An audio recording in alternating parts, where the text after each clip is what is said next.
Hari ini kita akan membahas mengenai epidemiologi dan juga surveillance penyakit yang terkait dengan aktivitas wisata.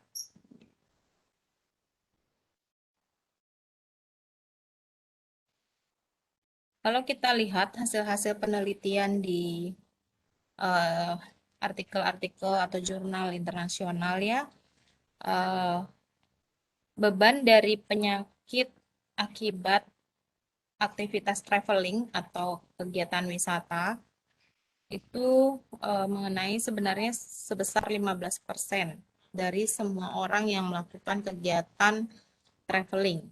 Ya, jadi yang terlaporkan itu sebesar 15%. Kemudian hanya 8%-nya yang melakukan konsultasi ke dokter, di mana 1%-nya itu memerlukan perawatan rumah sakit. Nah, kemudian 3%-nya itu tidak dapat melakukan pekerjaan selama rata-rata 15 hari setelah mereka melakukan traveling ketika sakit itu selama 15 hari tidak bisa bekerja kembali. Kemudian jika ini kita proyeksikan berdasarkan penerbangan yang melalui jalur udara gitu ya. Jadi berdasarkan travelers yang melalui jalur udara itu sekitar 75 juta kasus travel related illness. Jadi yang berkaitan dengan penerbangan ya. Jadi ada sekitar 5 juta orang yang harus dirawat di rumah sakit. Nah, sebenarnya ini sebelum pandemi trennya cukup tinggi ya, meningkat ya karena aktivitas penerbangan internasional maupun lokal itu di seluruh dunia cenderung meningkat sebelum masa pandemi. Kemudian mungkin kalau sekarang kita cari artikel-artikel terbaru terkait ini, kasusnya sudah mulai menurun jadinya ya, karena eh, kita ketahui bersama banyak restriksi untuk traveling di masa pandemi COVID-19. Jadi beberapa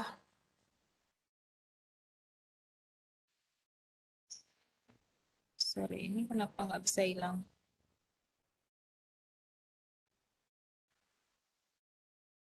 Oke. Jadi ini penyakit-penyakit yang cukup sering dialami oleh wisatawan yang melakukan perjalanan wisata.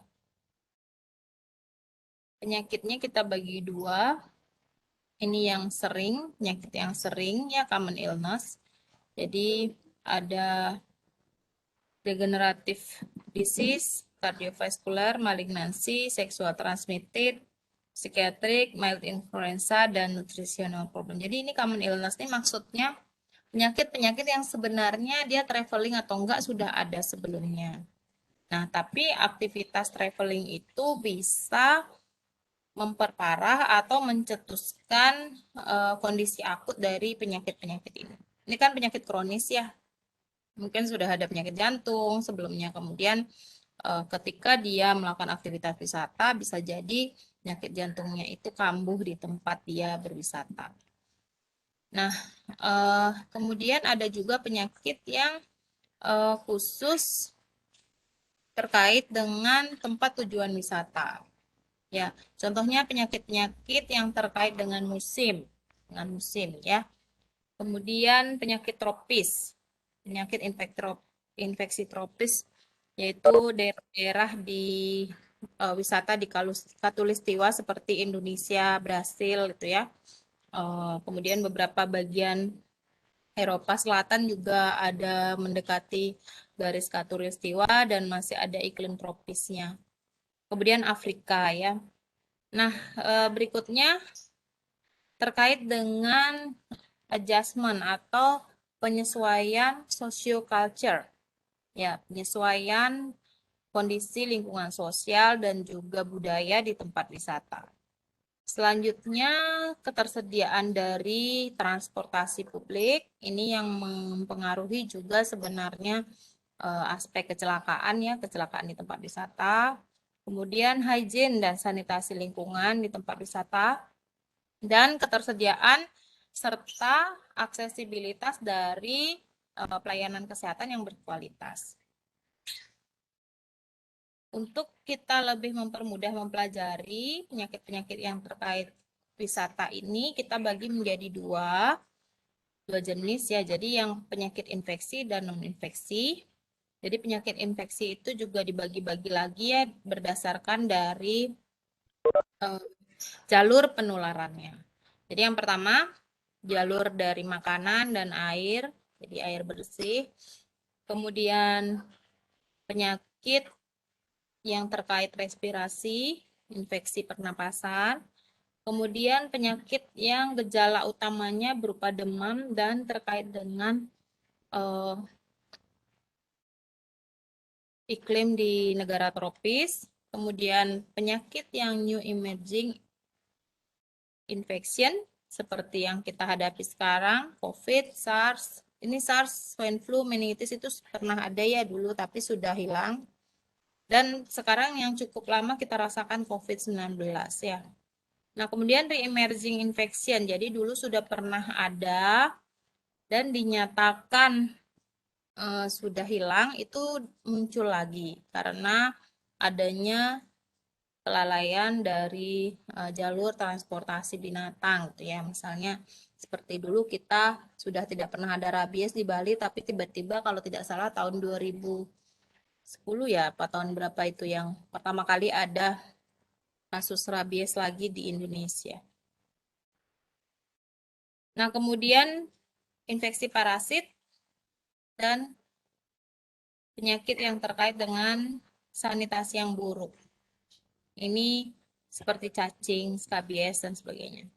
Kemudian penyakit menular seksual, seperti HIV, sifilis, gonorrea. Kemudian penyakit non-infeksi yang sudah memang dibawa sebelumnya sebelum mengalami wisata, atau ada juga yang baru ketahuan ketika dia ada di tempat wisata. Ya, misalnya karena secara tidak sengaja mengalami kecelakaan, kemudian diperiksa ternyata ada gejala atau misalnya ada hipertensi gitu ya, atau ada diabetes ternyata gitu. Jadi tergantung juga dari masing-masing wisatawan itu sendiri sebelumnya apakah dia aware dengan kesehatannya.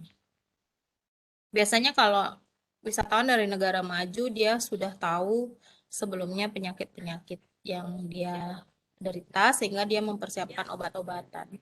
Tapi banyak juga yang tidak tahu ya. Nah, ini berikutnya adalah cedera. Cedera itu baik karena kecelakaan lalu lintas atau karena aktivitas wisata yang ekstrim. Kemudian ada juga masalah lain yang kadang jarang kita perhatikan adalah penggunaan zat-zat aditif atau zat adiktif ya, zat adiktif yang membuat orang kecanduan seperti obat-obatan terlarang atau alkohol atau bahkan rokok ya sebenarnya ya. Kemudian masalah psikiatris atau emosional atau psychological disorder ya.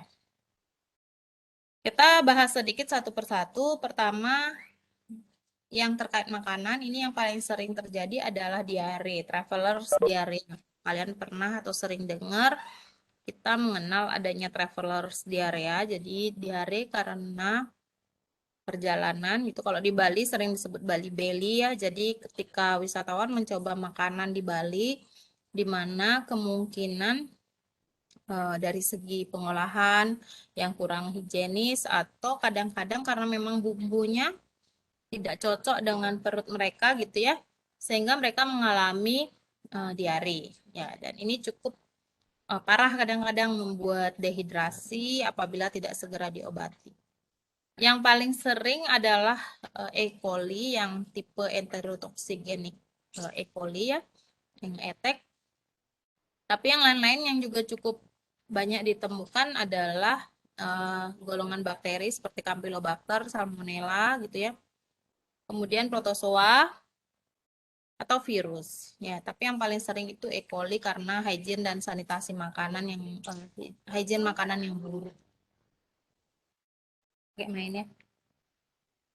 Ya, kemudian resiko dari setiap traveler itu beda tergantung dari kemana dia bepergiannya. Kalau dia bepergian ke negara yang miskin atau kurang dari segi resources, sanitasi dan hygiene masyarakatnya, itu kemungkinan peluang terkena diare lebih besar seperti negara-negara tropis seperti Afrika. Indonesia juga termasuk di beberapa wilayah yang pariwisatanya tidak cukup siap ya. Termasuk di Bali juga kalau memang wisatawannya tidak tahu harus berbelanja di tempat yang mana, gitu ya.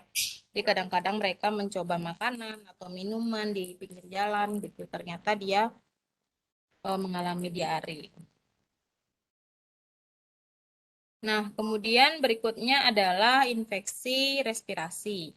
Ya. Jadi pada saluran pernapasan ini yang paling sebenarnya eh, dulu ya yang sering ada outbreak atau wabah adalah yang golongan influenza karena influenza ini adalah penyakit atau virus. Kalau yang disebabkan virus seperti COVID adalah organisme yang sangat cepat bermutasi ya, sehingga kalau ada outbreak ini malah justru sebenarnya harus kita perhatikan ya. Seperti sekarang kita kecolongan dari ditemukannya kasus pertama di Cina, itu kita tidak segera mengambil langkah untuk mengantisipasi dengan misalnya langsung menutup border gitu, malahan tapi kita dalam beberapa bulan setelah ada wabah di Cina itu kita masih menerima tamu dari sana. Ternyata ketika baru ketemu kasus di Jakarta barulah kita panik gitu ya. Sebenarnya seharusnya kalau kita bisa lebih dulu gitu ya menutup border mungkin akan lebih sedikit kasusnya ya. Ya, tapi ini adalah pembelajaran juga selama akhirnya 1,5 tahun kita harus belajar online karena masalah COVID-19.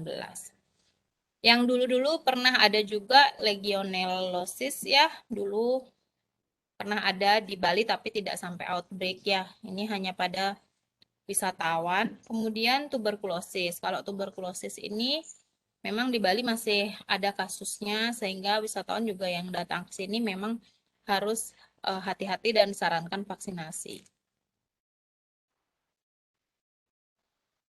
Nah, kemudian hepatitis. Hepatitis yang cukup sering kalau traveler adalah yang A, karena jalur penularannya memang melalui oral ya, makanan vape oral. Jadi yang hepatitis A ini cukup banyak kejadiannya.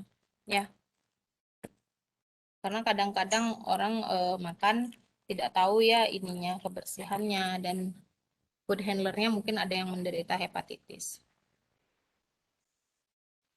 Kemudian hepatitis B, kalau ini lebih jarang karena hanya terkait dengan perilaku tertentu gitu ya. Misalnya perilaku seksual yang tidak aman, menggunakan obat-obatan injeksi gitu ya, misalnya drugs yang pakai jarum suntik sharing gitu ya. Kemudian transfusi darah dan tato yang tidak aman ya. Jadi mungkin alat-alat yang digunakan untuk mentato itu tidak disteril sebelumnya. Jadi karena hepatitis B ini memang menularnya melalui darah ya, melalui darah dan juga aktivitas seksual. Jadi ini cukup banyak itu justru kalau yang dia bekerja keluar negaranya, tapi kurang memperhatikan prosedur keamanan atau belum melakukan vaksinasi hepatitis B. Jadi dia cukup banyak yang terkena. Kemudian penyakit meningokokus ini infeksi di selaput otak ya. Nah, ini ada banyak subgrupnya dan yang pertama kali ditemukan tahun 87 itu di Mekah ya pada saat apa namanya banyak orang-orang yang ingin berziarah atau apa namanya naik haji ya yang ke Mekah dan juga ke Arab Saudi. Sehingga untuk sekarang untuk mencegah penyakit ini biasanya orang yang ingin naik haji sudah divaksin dulu ya untuk mencegah terjadinya meningitis. Jadi resikonya memang di sub-Sahara Afrika itu cukup tinggi ya karena di sana memang banyak penyakit ini. Sampai dikenal ada istilah meningitis belt. Jadi jalur-jalur yang memang tinggi kejadian meningitisnya. Kemudian difteri, jadi ini yang sudah sebenarnya penyakit yang sudah bisa terkendali karena sudah ada vaksin yang cukup aman gitu ya, dan uh, berfungsi dengan baik untuk mencegah penyakit ini. Seperti contoh difteri, ya difteri sekarang sudah sangat jarang kasusnya. Kemudian measles, ya ini sudah ada vaksinnya, jadi bisa dihindari, tidak seperti COVID yang baru-baru ini ya, baru-baru ada vaksinnya dan efektivitasnya pun belum bisa mendekati 90% ya. Kalau yang ini sudah cukup bagus efektivitasnya, jadi jarang orang mengalami penyakit ini ya.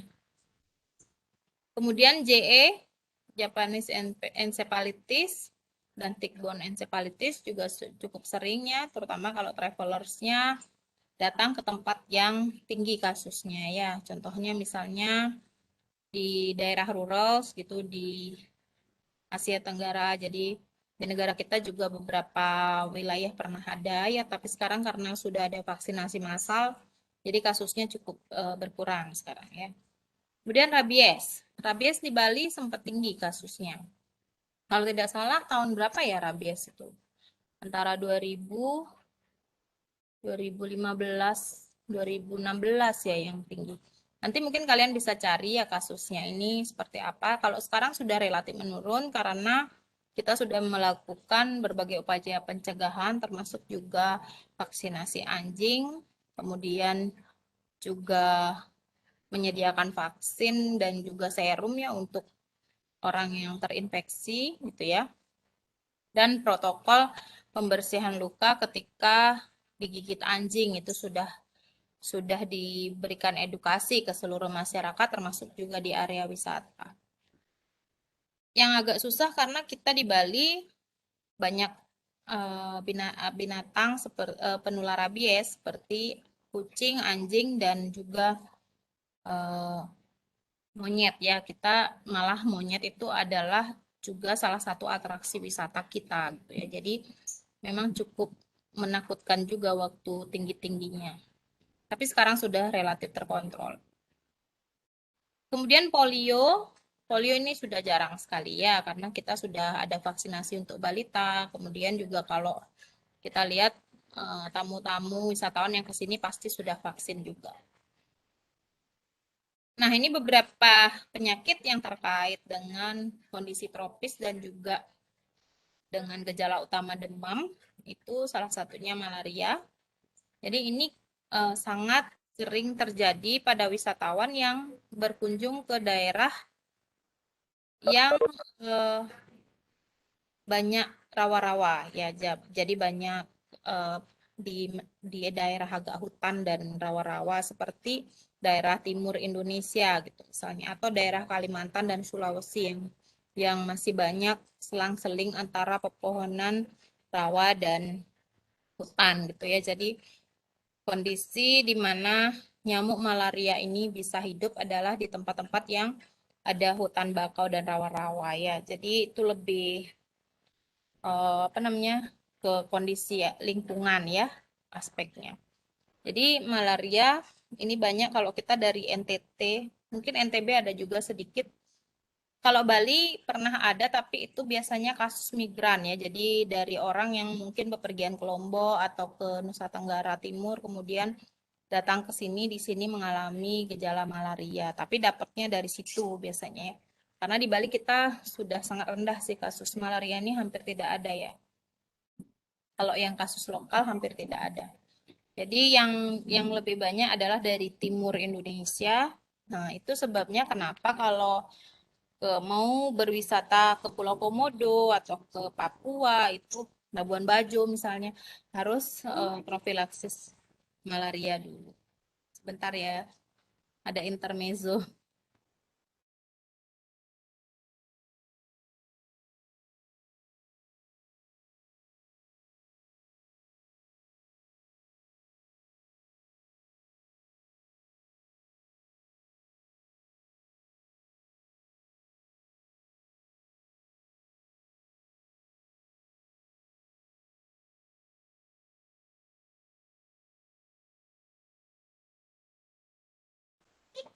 Jadi ini juga terkait dengan season ya. Kalau musim hujan selang-seling dengan panas itu biasanya nyamuk akan lebih banyak ya. Atau akomodasinya seperti apa gitu. Apakah camping atau dia berada di satu ruangan yang sudah ada kelambu atau juga pakai AC, itu biasanya mungkin jarang terjangkit nyamuk. Tapi kalau camping misalnya akan lebih besar peluangnya untuk digigit nyamuk malaria ya.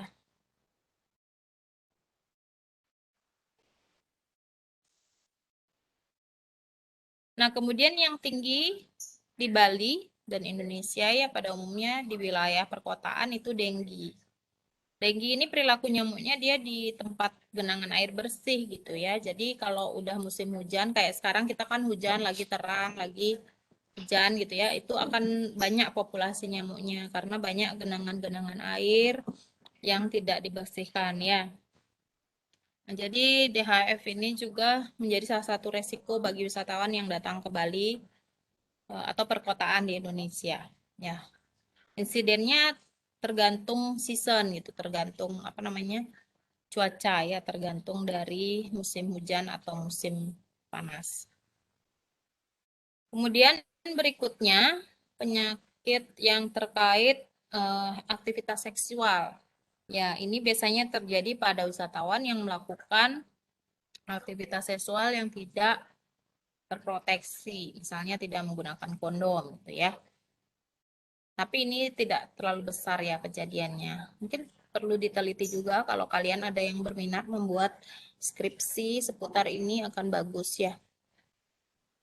Kemudian juga yang menjadi kesulitan untuk melihat kejadiannya adalah karena kasus ini jarang dilaporkan. Ya, jarang ada pelaporan dari pasien maupun dari klinik kesehatan ya. Yang paling sering pada travelers adalah gonorrhea, chlamydia, ya, herpes, ya, herpes simplex dan genital. Eh, dan kalau HIV agak susah ya kita menentukan itu dapat di tempat wisata atau bukan karena eh, durasi untuk dari infeksi mencapai ke gejala klinis itu jauh ya, jadi panjang durasinya sehingga agak susah mengatakan apakah itu karena aktivitas wisatanya dia atau karena memang dari aktivitas seksual sebelumnya ya. Nah, HIV ini agak susah untuk menentukan benar-benar dari aktivitas wisata atau bukan, tapi tetap kita selalu jika ada klinik misalnya pre-travel consultation tetap diberitahukan kepada wisatawan untuk aware terhadap penularan HIV ini khususnya kalau dia mengunjungi wilayah-wilayah yang tinggi kejadiannya seperti di Afrika, kemudian di beberapa wilayah Asia yang tinggi prostitusinya ya. Karena HIV juga tidak hanya menular dari seksual ya, tapi juga dengan penggunaan jarum suntik seperti tadi yang hepatitis B. Jadi bisa juga menular melalui sana. Nah, ini beberapa contoh penyakit yang emerging re-emerging. Ya, ini terjadi karena globalisasi sebenarnya, perubahan iklim, perubahan cuaca, sehingga virus-virus dan bakteri mengalami mutasi. Kalau bakteri jarang mengalami mutasi ya, tapi yang sering virus seperti influenza gitu ya. Jadi kondisi lingkungan yang berubah juga memaksa virus itu untuk beradaptasi gitu ya. Jadi dia mengalami perubahan dan kita menemukan lagi penyakit yang jenisnya baru seperti COVID-19 yang sekarang. Ini aja kemarin kita yang pertama strainnya yang alpha, kemudian sekarang ada yang kemudian strain delta, sekarang nih yang lebih parah ya, lebih berat ya ininya gejalanya. Dan kemudian juga ada peran dari perilaku masyarakat dalam menggunakan antibiotik. Ya, ada yang menggunakan antibiotik seenaknya gitu ya, tidak memenuhi aturan minum yang benar. Misalnya baru 1 hari sudah berhenti gitu, atau dosisnya tidak tepat gitu ya, sehingga mengalami resisten. Jadi beberapa bakteri tidak bisa diobati lagi penyakitnya karena dia bakterinya resisten. Ya, ini juga membuat kita sulit untuk melakukan eradikasi penyakit. Nah, beberapa contoh yellow fever ini pernah emerging, tapi ini di Afrika lebih banyak ya. Ebola banyak di Afrika dan daerah sub-Sahara. Syukurnya belum nggak sampai ke sini ya. Syukur sekali ini hanya bisa dilokalisir di sana. Kemudian Nipah virus ini pernah dilaporkan juga tahun 99, tapi juga bisa dilokalisir di negara ini saja di Malaysia, Singapura, tidak sampai ke Indonesia. Kemudian kolera. Kolera ini dari tahun 1961 itu pernah ada juga outbreak di Amerika ya. Kemudian di Bangladesh pernah ada outbreak. Kemudian di apa namanya Afrika yang banyak juga koleranya. Nah, ini pernah jadi outbreak untuk flag ini di Madagaskar, India ya. Ini biasanya terkait sanitasi yang buruk ya sehingga banyak orang terinfeksi. Tapi syukurnya nggak sampai seperti COVID ya, hanya di satu tempat. Nah, kita bahas sedikit bagaimana sih antibiotik resisten itu bisa menyebabkan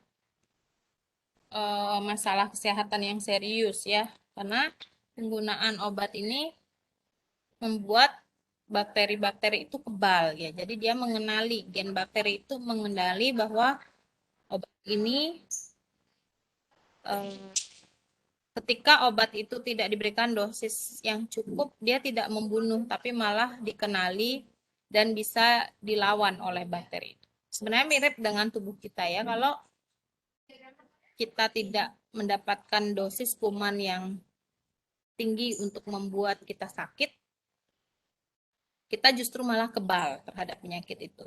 Itu konsep nanti pada saat kita berbicara vaksinasi ya. Nah, sama juga seperti bakteri, kalau kita memakai obat sembarangan, tidak tahu dosisnya berapa untuk membunuh bakteri itu, atau berapa lama kita harus meminum obat itu, otomatis bakteri itu justru malah jadi kebal ya. Jadi tidak bisa membantu untuk membunuh bakteri, tapi memperkebal bakteri itu sendiri.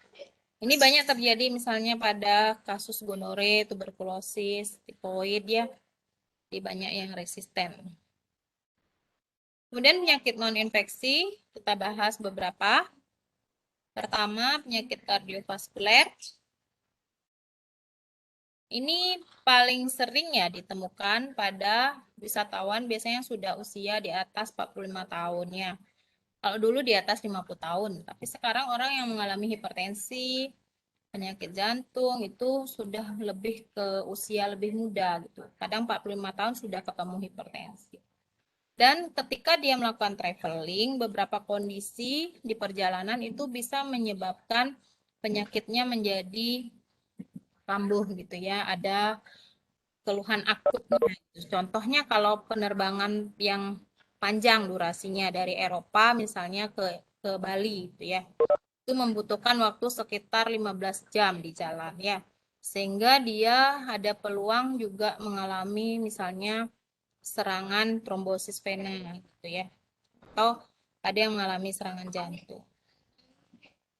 Yang paling sering itu trombosis vena karena kaki yang terus apa namanya menggantung posisinya. Kalau kita naik pesawat di economy class kan tempatnya sempit ya nggak bisa kakinya dinaikkan gitu ya. Jadi sering terjadi trombosis vena.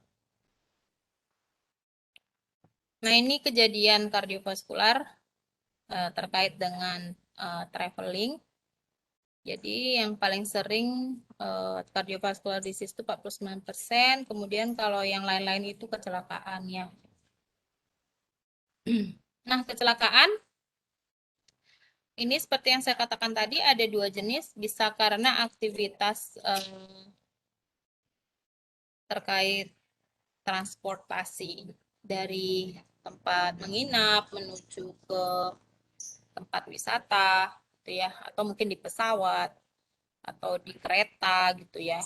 Jadi kecelakaan karena transport gitu ya, karena aktivitas di jalan gitu ya, atau kecelakaan karena aktivitas wisata ekstrim seperti di gambar ini, misalnya surfing ya. Kalau di Bali kan surfing, mungkin bisa tenggelam, bisa terbentur kepalanya gitu. Kemudian yang ini apa ini ya? Ada yang tahu nggak ini? Ini kayaknya bungee jumping ya. Yang ini ya. Terus rafting. Sebelum pandemi kan kita banyak nih turis yang rafting. Kadang-kadang kita nggak tahu mungkin ada yang terbalik, kemudian helmnya lepas misalnya bisa cedera ya. Atau tiba-tiba arusnya sangat kencang misalnya jadinya terhanyut gitu ya. Jadi itu juga ada peluangnya resiko. Banyak lagi kalau kita lihat yang di Bali banyak dulu sebelum pandemi saat turis ramai-ramainya kita punya berbagai jenis atraksi yang sebenarnya itu mengandung resiko kecelakaan juga yang jarang diperhatikan ya. Contohnya kemarin ada kasus yang di Nusa Penida gara-gara selfie dia jatuh jatuh ke jurang gitu misalnya ya gara-gara dia mau selfie lebih dekat dengan apa namanya tebing-tebing di Nusa Penida itu ada yang jatuh juga. Kemudian ada yang banana boat apa lagi? Kemudian ada juga misalnya pakai para layang ya. Ya sabar ya sebentar.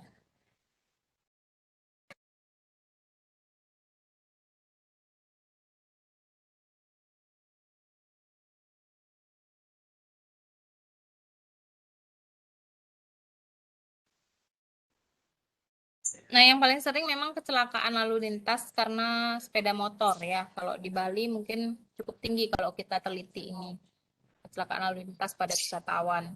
Karena mereka terutama nih wisatawan yang backpacker ya, dia nekat seperti ini membawa motor, menyewa motor, habis itu bawa papan surfing gitu ribet ya di jalan. Belum lagi mereka nggak tahu jalur. Misalnya harusnya di sini di kiri, dia jalan di kanan gitu. Kalau di Eropa kan jalurnya di kanan. Di Australia juga jalurnya di kanan. Jadi mungkin dia masih belum paham ya kapan harus di kanan, di kiri dan berhenti gitu ya. Jadi sering itu yang menyebabkan kecelakaan juga. Tenggelam itu sering, cukup sering. Kemudian keracunan juga beberapa dilaporkan dan juga kasus bunuh diri atau pembunuhan ya. Perampokan sih yang paling sering ya. Perampokan pada wisatawan.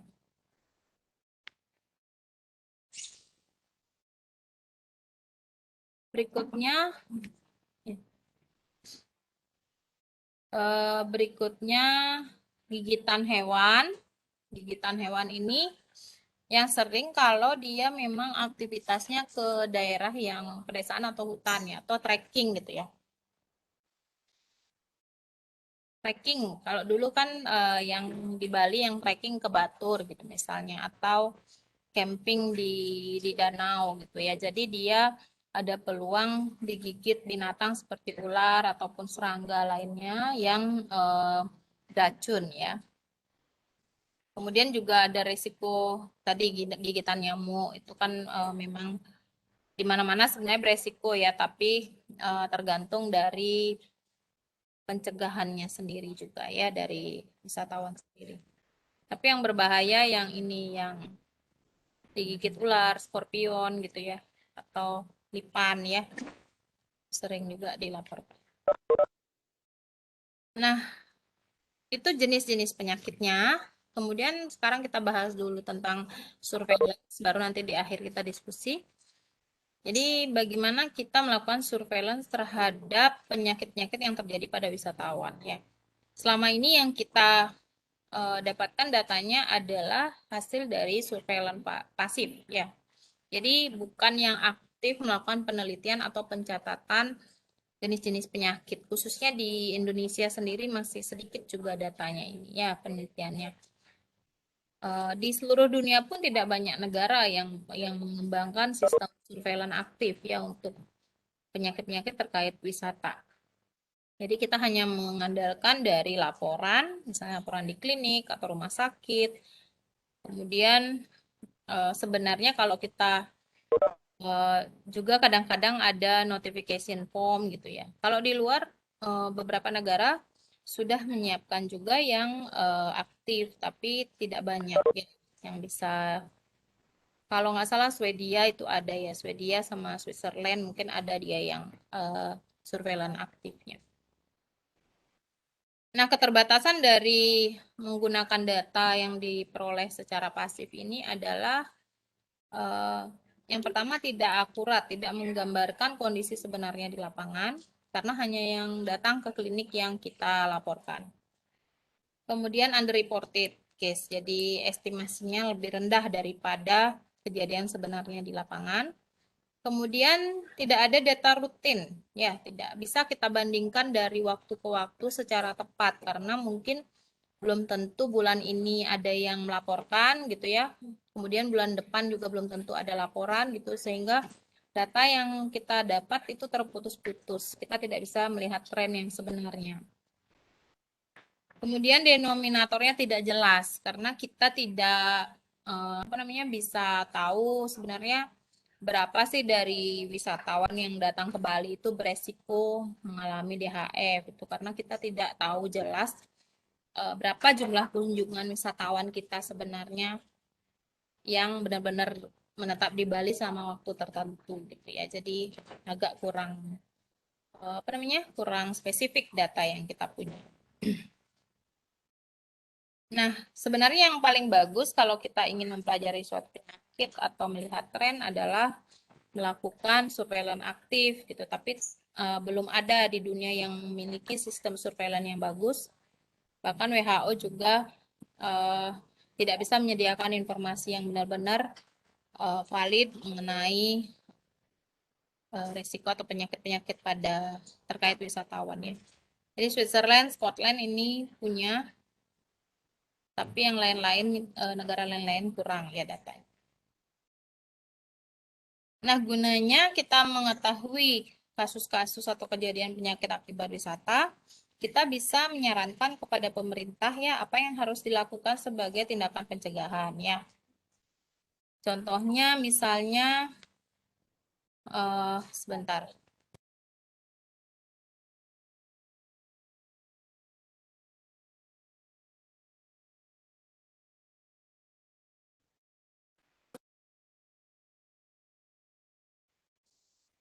Contohnya tadi, kalau kita tahu kejadian kecelakaan pada wisatawan karena sepeda motor gitu. Jadi kita bisa menyarankan mungkin apa yang bisa dilakukan agar wisatawan itu bisa mobile di Bali tapi tidak harus pakai motor gitu. Misalnya perbaikan public transport kita gitu ya. Jadi kita bisa lebih menyediakan support system gitu atau mungkin misalnya kecelakaannya tinggi dan dibarengi dengan angka kematian yang tinggi karena pertolongan yang terlambat gitu misalnya. Jadi yang bisa kita usulkan misalnya kita menyediakan atau memperbaiki respon dari emergency system kita. Contohnya misalnya di Nusa Penida, ketika ada kasus di situ penyakit akibat wisata diare ataupun penyakit lain gitu ya untuk mengirim mereka ke daratan untuk mendapatkan pertolongan itu dibutuhkan ambulans laut misalnya ya. Tapi sekarang tidak ada. Jadi mungkin kita bisa akhirnya menyarankan perlunya ada ambulans laut untuk mendukung aktivitas pariwisata dan juga penduduk lokal. Jadi itu salah satu contoh ya. Jadi kita memerlukan data-data penyakit terkait wisata itu untuk memberikan masukan kepada pemerintah. Kemudian juga untuk bahan dasar membuat buku panduan atau buku informasi untuk wisatawan dan juga pengelola aktivitas wisata ya sehingga mereka bisa lebih prepare kalau terjadi sesuatu. Kemudian juga menyediakan layanan uh, seperti call center gitu ya, call center jika terjadi suatu penyakit atau kecelakaan atau manual advice gitu ya yang untuk diberikan kalau kamu ke Bali itu seperti ini resikonya. Ya. Kalau tidak salah, Dokter Adi Wirawan sudah membuat buku tentang panduan penyakit-penyakit apa yang ada di Bali gitu ya. Mungkin nanti adik-adik bisa Tanya Dokter Adi di mana bisa dapat bukunya ya. Kemudian juga kita sekarang ada di era digital, jadi informasi yang kita punya kita bisa diseminasikan untuk edukasi para wisatawan dan masyarakat di sosial media, seperti misalnya Facebook, Instagram, kemudian YouTube ya. Jadi mereka lebih prepare kalau mau ke Bali.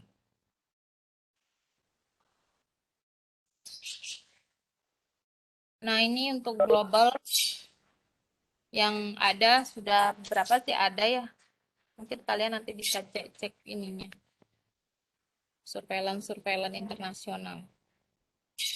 Itu saja untuk materi hari ini. Silakan jika kalian masih ada yang ingin ditanyakan atau didiskusikan, kita bisa diskusi sekitar 10 sampai 15 menit. Silakan. Oh, ini di chat ada yang kirim ini ya pertanyaan ya. Oh, Pak, dulu. Jangan lupa.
Ini ada yang bertanya, Pujayani. Boleh kalau mau disampaikan langsung pertanyaannya, silakan.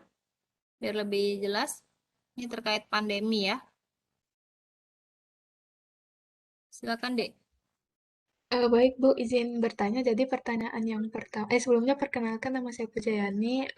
Di sini saya ingin bertanya. Pertanyaan pertama itu eh, kan tadi disebutkan ada berbagai penyakit yang diakibatkan oleh aktivitas wisata.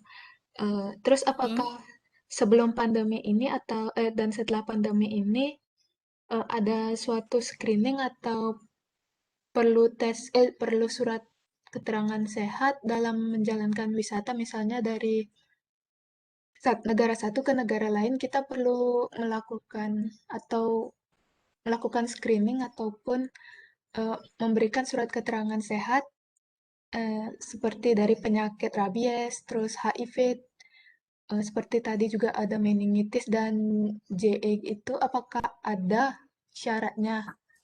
Terus yang kedua itu kalau dari aktivitas wisata sekarang tuh kan lebih memerlukan keterangan anti keterangan negatif dari COVID itu hanya dari swab dan PCR, kebanyakan seperti itu, Bu. Lalu apakah rapid itu masih eh, rapid rapid itu masih efektif dilakukan, sedangkan dari kasus yang pernah ada itu masih banyak orang yang meragukan hasil dari tes rapid itu, Bu. Jadi sekian dari saya. Iya, jadi kalau ini saya bingung kok judul saya hilang ya. Saya yang baru ngeh judulnya hilang. Ntar saya coba. Oh, tidak bisa kan. Ya harus saya ketik ulang kan. Jadi yang pertama untuk jalur wisatawan internasional kita kan belum buka ya. Yang baru buka untuk yang memang harus ke Indonesia untuk bekerja atau keperluan lain yang urgent gitu ya, yang nggak bisa ditunda. Tapi untuk wisata belum ya, belum dibuka bordernya. Tapi yang dibuka itu kita juga jangan lupa kalau ada wisatawan domestik. Ya, kita tidak hanya membicarakan wisatawan yang dari luar negeri ya dalam kuliah ini.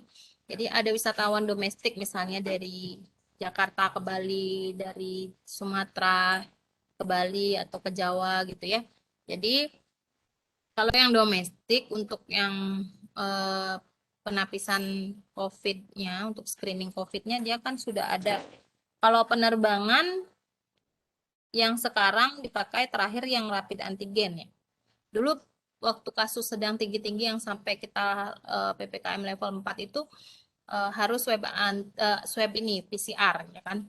Sehingga itu sebenarnya bertujuan untuk lebih memperketat lagi siapa yang boleh terbang dan yang tidak. Karena memang orang kalau sudah memang benar-benar ingin terbang sekali karena memang urgent, pasti dia akan memenuhi syarat itu ya. Itu juga untuk eh, mencegah agar tidak lebih menyebar lagi kasusnya. Karena takutnya kan varian Delta menyebar lagi akan lebih lama lagi kita menyelesaikan pandeminya ya.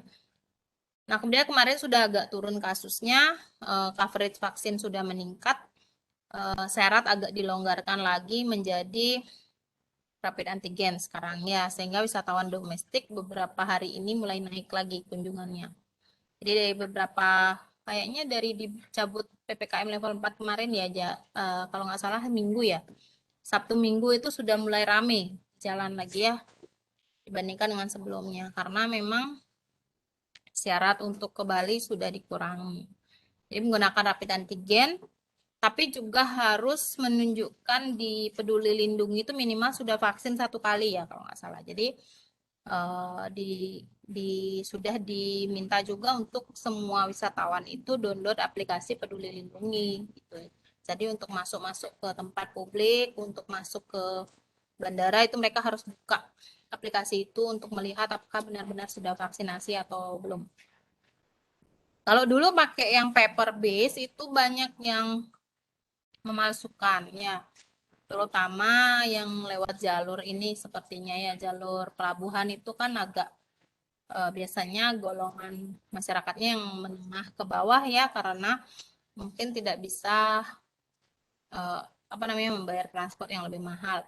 Jadi di situ banyak loss gitu, banyak pemalsuan ya, pemalsuan kartu vaksinasi, bukti vaksinasi dan juga swab ya.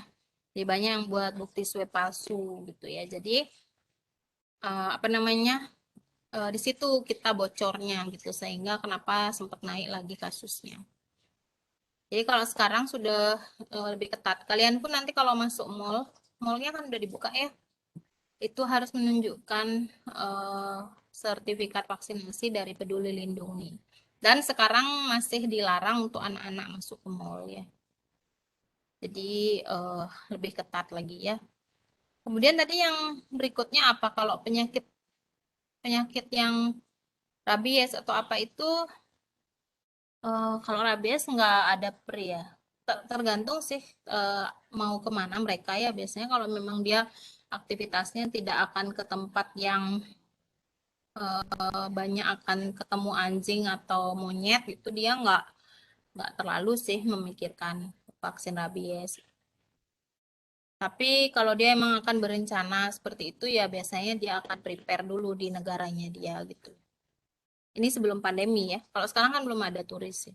Cuman kalau domestik kita ya memang agak eh, apa ya, bisa dibilang belum ada soalnya layanan pre-travel consultation di banyak tempat di Indonesia termasuk Bali gitu. Bali aja nggak banyak kayaknya ya. Dan biayanya mungkin relatif mahal karena memang sebelum misalnya mau mengunjungi apa sih yang paling bagus, kita harus tahu dulu wilayah itu sedang wabah apa di sana, atau yang paling sering tuh penyakit apa di sana, itu sebenarnya kita harus tahu dulu. Contohnya kita kepingin ke Labuan Bajo gitu ya, misalnya kalau dari Bali pingin ke Labuan Bajo, kita harus tahu dulu di sana itu kasus malarianya itu sedang tinggi atau tidak gitu ya. Jadi kalau kita mau ke situ kita bisa prepare dulu minum profilaksis malaria gitu, karena profilaksis malaria itu biasanya minum 1 minggu ya, 1 minggu sebelumnya. Jadi harus minum obat dulu biar sampai di sana digigit nyamuk setidaknya tidak sampai terkena malaria gitu ya. Atau mungkin minimal tahulah kita harus makan di mana yang bersih gitu ya. Harus membeli apa namanya minum di mana gitu. Jadi kita lebih prepare gitu ya kalau kemana-mana. Dan ini jarang untuk wisatawan domestik, jarang ya. Tapi kalau domestik, eh, kalau karakteristik sekarang yang mereka lakukan biasanya lebih banyak lihat di Instagram ya, informasi informasi tempat makan atau tempat wisata yang bisa dikunjungi. Dan kesadaran dari kita juga sebagai penyedia layanan wisata, misalnya dari restoran atau warung lah minimal harus ngerti di musim COVID ini apa sih protokolnya gitu, sehingga kita bisa sama-sama tetap bisa bergerak ekonominya tapi tidak menimbulkan masalah kesehatan gitu ya. Apa cukup deh jawabannya? Atau ada yang belum terjawab tadi? Maaf nih sambil diganggu anak. Cukup menjawab, Dok. Terima kasih. Ya, untuk sekarang karena masih domestik ya kita ininya wisatawannya.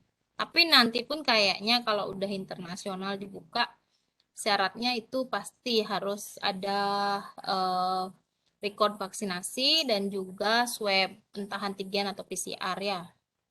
Yang rapid test antibody sudah nggak dipakai ya karena itu tidak akurat ya banyak biasnya dari dulu.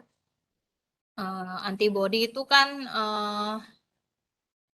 nanti divaksin lah kita bicarakan lebih banyak ya. Antibody kan sesuatu yang sudah dibentuk oleh badan kita, tidak bisa menentukan itu masih ada virusnya atau tidak di tubuh. Gitu. Bisa saja dia sudah kena beberapa bulan yang lalu, tapi tetap positif. Sebaliknya juga kalau dia negatif, belum belum tentu dia tidak bawa virus karena negatif itu kan dia yang dideteksi ada antibodi atau tidak. Bisa saja dia masih dalam proses infeksi tapi belum ada antibodi yang terdeteksi. Masih kecil kadarnya gitu sehingga dengan alat itu tidak terdeteksi. Makanya sudah banyak dihapus itu, banyak sudah tidak ada dipakai sekarang untuk parameter infeksi ya. Jadi yang dipakai rapid antigen. Untuk rapid antigen itu cukup bagus ternyata sensitivitas dan spesifisitasnya cukup tinggi ya. Dan harganya lebih murah dan lebih cepat bisa dikerjakan dibandingkan dengan PCR. Kalau PCR kan dia pengerjaannya lebih lama dan biayanya lebih mahal sehingga tidak masyarakat tidak bisa menjangkau pemeriksaan itu. Kemudian PCR itu sekarang digunakan untuk mengkonfirmasi kasus-kasus tertentu yang meragukan biasanya. Ya, karena itu mahal, harganya hampir kalau nggak salah 800 ribuan ya PCR-nya. Tapi sudah ada peraturan nggak boleh sekarang katanya melebihi 650 ya harganya. Jadi itu untuk keperluan diagnosis untuk masyarakat dibantu ininya nggak boleh tarifnya lebih dari 650 kalau nggak salah ya. Tapi tetap aja mahal ya kalau misalnya orang mau berwisata satu keluarga ada 5 orang harus tes PCR yang harganya misalnya 800 ribu. Itu kan udah dapat tiket dua ya misalnya ya jadinya. Jadi kasihan ya udah beli tiket mahal, harus tes mahal. Jadi kalau rapid test mungkin uang 1 juta udah bisa berlima gitu ya. Jadi lebih murah jatuhnya dan lebih terjangkau untuk orang-orangnya. Ada lagi yang mau bertanya di chat? Ada lagi nggak? Izin bertanya, Dok. Ya. Baik, sebelumnya terima kasih. Perkenalkan nama saya Nikade Pasawika Radioni, NIM 007. Hmm. Saya masih belum paham, Dok, terkait pencatatan kejadian penyakit pada wisatawan. Nah, apakah dicatat ketika wisatawan itu sudah merasakan sakit, kemudian dia datang ke rumah sakit dan dicatat di rumah sakit, atau di masing-masing industri wisata, misalnya seperti hotel, itu memiliki tenaga ahli untuk mencatat kejadian penyakit tersebut. Kemudian untuk pertanyaan kedua terkait antibiotik resisten, Dok. Apakah mungkin tiap wisatawan yang menggunakan obat itu diperiksa atau dicek penggunaan antibiotiknya agak untuk menghindari terjadinya antibiotik resisten? Terima kasih, Dok. Ya, untuk pertanyaan pertama, kalau yang adik maksudkan itu, kalau di negara kita itu bukan hanya untuk surveillance wisatawan ya, untuk yang lokal juga, penyakit lokal, penduduk lokal juga masih mengandalkan pasif ini. Bahkan kita di kondisi pandemi sekarang pun sebenarnya lebih banyak pasif masih ya surveillance-nya. Jadi artinya yang dilaporkan adalah kasus yang ada di rumah sakit atau di klinik aja. Jadi setelah sakit dan berobat baru tercatat. Tapi kan banyak kasus yang dia sakit, mungkin bisa aja dia beli obat sendiri di apotek, terus sembuh atau meninggal, kita nggak tahu ya. Atau udah pergi dari Bali. Jadi sakitnya di luar.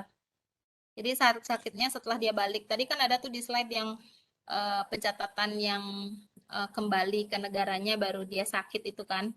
Baru mungkin masuk rumah sakit itu jadinya tercatat di sana kejadiannya. Tapi tidak dinotif ke kita. Gitu ya, nggak dilaporkan balik. Ini loh kamu tadi dari Bali, ada wisatawan kami dari misalnya Australia yang seminggu lalu ke Bali dan sekarang dia menderita malaria di sini gitu. Kan nggak ada yang kayak gitu ya. Nah, itu dicatat di negara dia, di kliniknya dia gitu. Cuman dicatat riwayat bepergian ke Bali.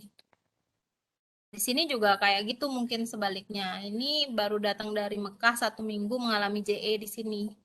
Ya kan? Jadi yang tercatat itu hanya yang sakit gitu, yang artinya yang sakit yang lapor. Tapi kalau yang nggak lapor nggak tercatat. Sama dengan COVID sekarang, bahkan kita surveillance lokal pun masih belum tentu semua yang kontak itu diperiksa. Ya, karena memang resources kita terbatas gitu. Hanya yang mau datang ke puskesmas baru di swab. Kalau enggak ya udah capek gitu ya. Bahkan udah lapor aja belum tentu di kontak tracing loh karena petugasnya udah kewalahan gitu ya. Itu belum lagi yang kayak misalnya migran yang tidak formal gitu jalurnya kayak tukang misalnya ya tukang-tukang yang dari Jawa ke Bali. Siapa yang ngurus tuh bawa virus atau enggak? Ya kan? Dia nggak punya KTP. Mau vaksin nggak bisa. Nggak punya KTP. Itu kalau nggak kemarin polisi yang bergerak untuk membawa ke puskesmas itu nggak mau divaksin kalau nggak bawa KTP. Kalau datang sendiri nggak dapat vaksin. Jadinya kemarin Babinsa sama polisi yang ngambil yang kayak itu. Ya. Kemudian berikutnya juga sebenarnya kasus penyakit infeksi itu tidak hanya harus menyalahkan wisatawannya aja gitu. Sebenarnya justru yang berpengaruh adalah orang-orang lokal. Sama seperti sekarang banyak orang di sosial media protes. Kenapa ditutup jalur wisatanya? Kenapa apa namanya kita disuruh diam di rumah? Kenapa kita PPKM? Padahal udah nggak bisa makan. Sebenarnya balik lagi, kalau kita nggak mau seperti itu, pandeminya nggak akan selesai, nggak akan ada orang yang mau datang ke sini gitu ya. Sekarang mau kita buka pun yakin nggak ada orang mau ke sini. Kalau kasus kita masih sangat tinggi, ya kan? Meskipun orang misalnya sekarang oke, Bali sekarang boleh dikunjungi, mau nggak orang itu mengambil resiko ke sini ketika kasus kita masih tinggi? Ya katakan misalnya jangan jauh-jauh ya, maksudnya kita sendiri pun ya dari orang Bali misalnya, tahu misalnya kasus di Surabaya naik kemarin, mau nggak kalian ke Surabaya gitu loh? Meskipun bordernya dibuka, itu kan meskipun diizinkan. Jadi balik lagi kalau kita memang mau cepat selesai masalah pandemi, cepat mengembalikan pariwisata, ya kita sendiri yang memang harus berperan gitu. Orang lokal pun ini COVID ini benar-benar contoh yang sangat benar-benar ekstrim menampar kita dan sistem kesehatan kita, menampar perilaku masyarakat lokal juga ya untuk mensupport pariwisata sendiri. Jadi sebenarnya kita nggak sadar kan dari dulu mungkin banyak perilaku kita yang membuat wisatawan asing itu menjadi sakit ketika datang ke sini. Contoh sangat simpel ketika kita jualan makanan. Mau nggak kita pakai air yang direbus misalnya atau pakai aqua? pada saat bikin es kelapa muda. Ya kan? Es kelapa muda tuh yang dijual di Kuta tuh pakai air apa buatnya? Kalau yang minum kita, yang orang lokal mungkin udah kebal. Kita kan mungkin udah banyak punya bakteri di perut kita dan sudah punya kekebalan ya. Di bakso gitu. Bener nggak bakso itu jual bakso pakai mangkok yang udah dicuci? Itu yang paling sering bakso itu yang menyebabkan tifoid biasanya, salmonella banyak atau diare. Itu kalau yang kena kita mungkin masih oke gitu, masih bisa kita bertahan. Tapi kalau orang dari negara maju yang udah perutnya sangat hygiene gitu ya, mungkin nggak punya imunitas seperti kita. Jadi kena bakso satu mangkok aja udah diarenya parah gitu, sampai dehidrasi misalnya. Ya, jadi sebenarnya kita sendiri juga kadang-kadang tidak aware gitu dengan tindakan kita apakah berpengaruh nggak pada orang lain. Ya, itu contoh yang sangat simpel yang dari dulu menjadi masalah sebenarnya traveler diare itu. Di Bali tinggi banget kasusnya Bali Belly itu. Ya, jadi eh, ya apalagi kena COVID ya kayak sekarang ini COVID kan bukan perkara jadinya kalau tadi bakso mungkin wisatawan masih bisa milih kapan beli kapan enggak ya. Kalau udah dilihat kotor mungkin dia nggak beli. Dia bisa pilih restoran yang bagus gitu. Tapi kalau kayak sekarang COVID kan nggak bisa milih dia mau bernapas di udara yang mana, ya kan? Dia kan nggak bisa milih kalau kamu sama mau napas di pojokan aja gitu kan nggak bisa gitu ya. Jadi tetap dia akan terpapar gitu ya. Jadi sebenarnya tuh balik lagi tadi bukan cuma wisatawan yang harus prepare, tapi juga kita sebagai penduduk lokal yang menyediakan fasilitas wisata dan mengambil keuntungan dari mereka untuk berwisata itu harusnya juga lebih aware gitu dengan perilaku. Kalian ada yang pernah naik Grab atau Gokar? Itu masih banyak kok sopirnya yang nggak memenuhi misalnya. Atau belanja deh di warung, banyak yang pakai masker melorot-melorot. Ngomong dibuka maskernya, terus dia lagi ngambilin makanan buat. Ya, jadi kan siapa yang mau belanja kalau kayak gitu? Itu contoh simpel ya. Kalian mau nggak belanja di tempat yang kayak gitu? Ya kan paling kalau saya udah ketemu pedagang kayak gitu, biasanya pilih yang udah dibungkus-bungkus aja deh makanannya yang. Tapi yang dibungkus itu pun kita nggak tahu ya. Maksudnya dia pas bungkus makanan pakai masker atau enggak? Atau cuci tangan enggak? Ya, tapi sekali lagi kalau COVID kan memang kalau dari makanan nggak tertular, tapi kan kalau kita belanja berinteraksi itu yang takutnya tertular ya. Kalau dia buka masker dagangnya. Dari makanan memang belum ada bukti itu menular, tapi interaksinya saat kita berbicara dengan dagang itu memberikan uang atau eh, ngobrol gitu misalnya. Itu bisa aja dia menularkan. Ya, kemarin sempat kan yang banyak klaster pasar itu kan, klaster pasar. Pasarnya ditutup 1 minggu karena semua terinfeksi COVID gitu. Jadi balik lagi kayak gitu. Siapa mau belanja kalau dagangnya sendiri nggak mau taat prokes gitu kan. Apakah ada yang belum terjawab, Dek? Untuk pertanyaan nomor 2 terkait antibiotik resisten, dok, apakah Oh iya. perlu Yang penggunaan obatnya itu diperiksa atau tidak? antibiotik itu balik lagi juga gini, Dek. Yang salah tuh bukan wisatawannya tadi ya pada konteks antibiotik, bukan wisatawannya maksudnya yang bukan wisatawan aja yang salah menyalahgunakan antibiotik, tapi orang lokal juga. Termasuk sih sebenarnya kita yang menjual obat. Kadang-kadang sudah tahu obatnya label merah, label yang harus pakai resep, itu dikasih aja gitu, tanpa mengkonfirmasi orang yang beli itu siapa. Mungkin kalau dokter yang beli sudah menunjukkan kartu ID, itu nggak apa-apa ya, karena udah pasti tahu lah cara penggunaan obatnya bagaimana. Atau mungkin perawat atau bidan menunjukkan kartu STR atau apapun itu yang bisa mengkonfirmasi, itu mungkin nggak masalah. Tapi kadang-kadang orang awam pun beli antibiotik itu dikasih, ya.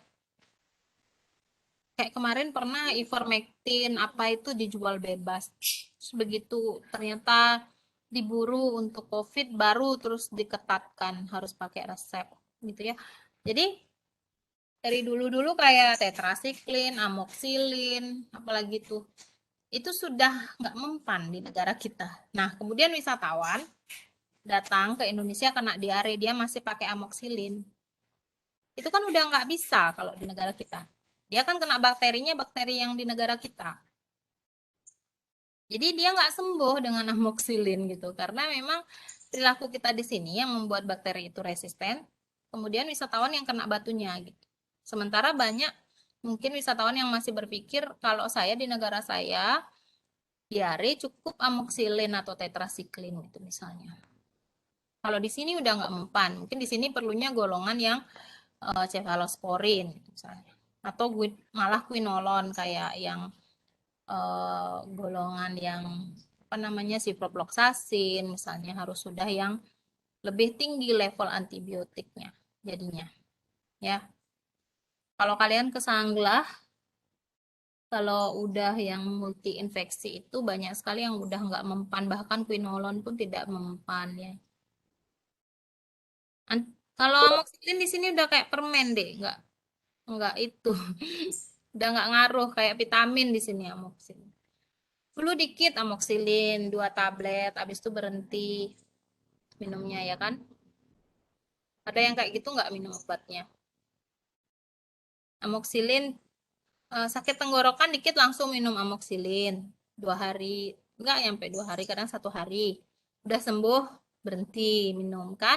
Padahal kan amoxicillin harus minimal diminum 3 hari, 3 kali sehari gitu kan? Tapi ini minumnya 1 kali aja sehari terus cuman 1 hari lagi gitu kan? Ya wajar jadi kebal kumannya gitu ya. Jadi besok-besok kalau udah kena flu udah nggak mempan lagi gitu. Jadi hmm, itu yang kena batunya wisatawan karena bakteri yang ada di suatu wilayah itu juga eh, punya potensi yang berbeda-beda gitu. Mungkin bisa dibandingin misalnya bakteri bakteri penyebab diare di Bali dengan E. coli di Bali dengan di London mungkin lain ya. Kalau diteliti struktur gennya mungkin akan lain gitu ya. Strainnya itu akan ada perbedaan potensinya. Yang mana lebih kuat, yang mana lebih ringan tergantung tadi mutasinya dia seperti apa tempat itu. Ya, ada lagi pertanyaan?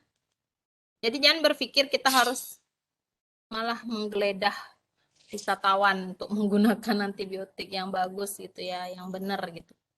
Tapi justru kita harus memberitahukan kepada mereka. Saya sering menghadapi pasien seperti itu. Wah, saya cukup ini aja dok, minum air putih sama dulu pernah ada mahasiswa pertukarannya, jadi dari dia intensif dari Belanda. Ya, dari Belanda intensif ke IKK-IKP, kemudian main lihat-lihat di puskesmas. Kemudian dia salah makan apa mungkin waktu dia makan malam gitu di sekitar hotelnya. Kemudian besoknya dia diare, muntah-muntah. Sampai kita ajak balik dari kegiatan promkes, waktu itu dia muntah-muntah di jalan. Dia maksa masih bilang, e, saya sudah saranin kamu harus minum antibiotik. Ini tarasepin. Dia ngotot, kalau hari ini aku nggak sembuh besok baru beli gitu. Akhirnya malamnya dia dehidrasi, muntah, nggak bisa makan minum, diarenya nggak berhenti berhenti. Karena dia cuma minum Imodium, cuma minum obat diare sama obat demam. Dia ngotot nggak perlu antibiotik gitu. Karena emang di Belanda gitu, di Belanda nggak minum antibiotik kalau belum 3 hari. Ya memang di situ diarenya mungkin bukan karena kuman yang kayak kita di sini. Tapi akhirnya malamnya dia nyerah, akhirnya beli antibiotik. Itu jadi karena beda beda jenis kumannya, jadi kita harus lihat-lihat juga gitu ya.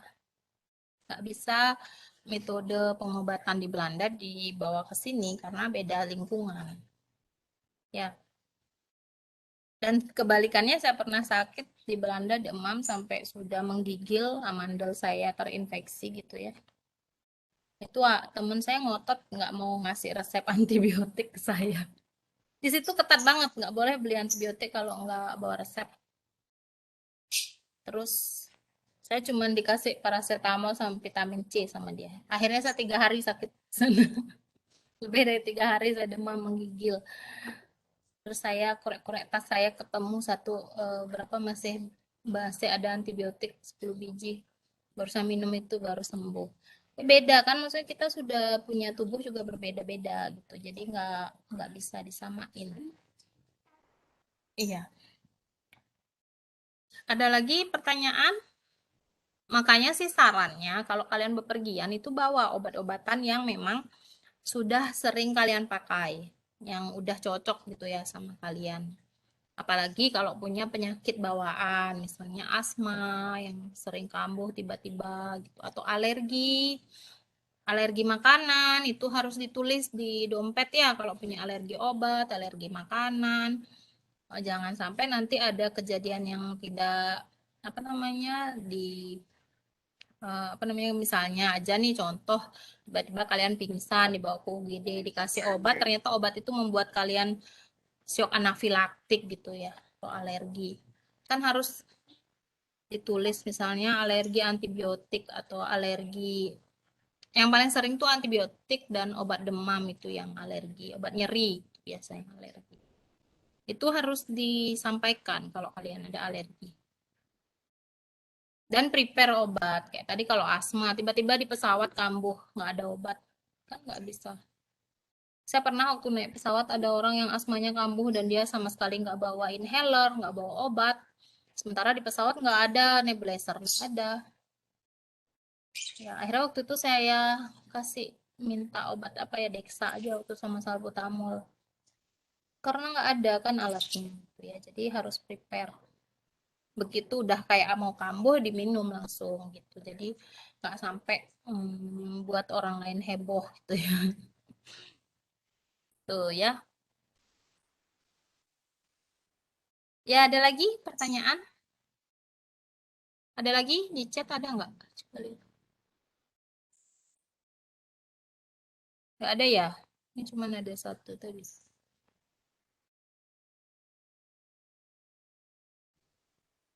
Nggak ada ya,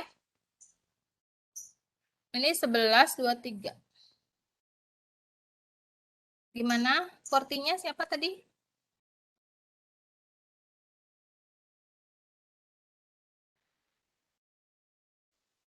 Kalau tidak ada lagi pertanyaan, mungkin kuliahnya bisa kita stop sampai di sini. Nanti kalau masih ada pertanyaan sambil jalan bisa dicatat.